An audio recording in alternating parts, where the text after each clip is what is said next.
Baru-baru ini, ada seorang satpam di Waduk Jatiluhur, Purwakarta. Beliau ditemukan meninggal dunia masih pakai seragam lengkap. Tangannya diborgol di belakang, dan sebelum ditemukan meninggal dunia, beliau kabarnya sempat menegur sekelompok anak muda yang melakukan aksi vandalisme. Dan kalau dari informasi yang beredar, cuma gara-gara nggak terima ditegur, mereka manggil teman-temannya, ngeroyok korban, ngikat lalu nyeburin dia ke waduk. Yang bikin makin ngeri adalah, kalau nyawa manusia bisa hilang cuma gara-gara ego yang kegores, berarti ada sesuatu yang jauh lebih rusak daripada sekedar kenakalan remaja.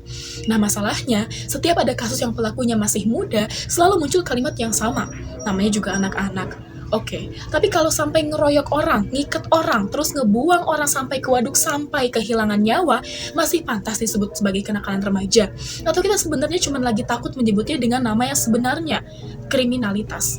Karena ada perbedaan besar antara anak yang bikin masalah dan orang yang dengan sadar melakukan kekerasan. Dan menurutku, negara harus mulai berani membedakan dua hal itu.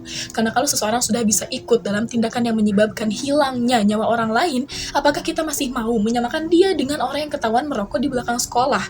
Kan gak masuk akal. Kita sibuk bilang jangan dicap kriminal, dia masih anak-anak. Lah terus korbannya gimana? Korban gak dapat kesempatan kedua, korban gak dapat privilege buat mengulang hidupnya, korban gak bisa bangun besok pagi dan bilang, maaf ya, saya masih belajar. Selesai, hidupnya selesai. Makanya aku selalu heran ketika pembahasan soal pelaku lebih ramai daripada pembahasan soal korban.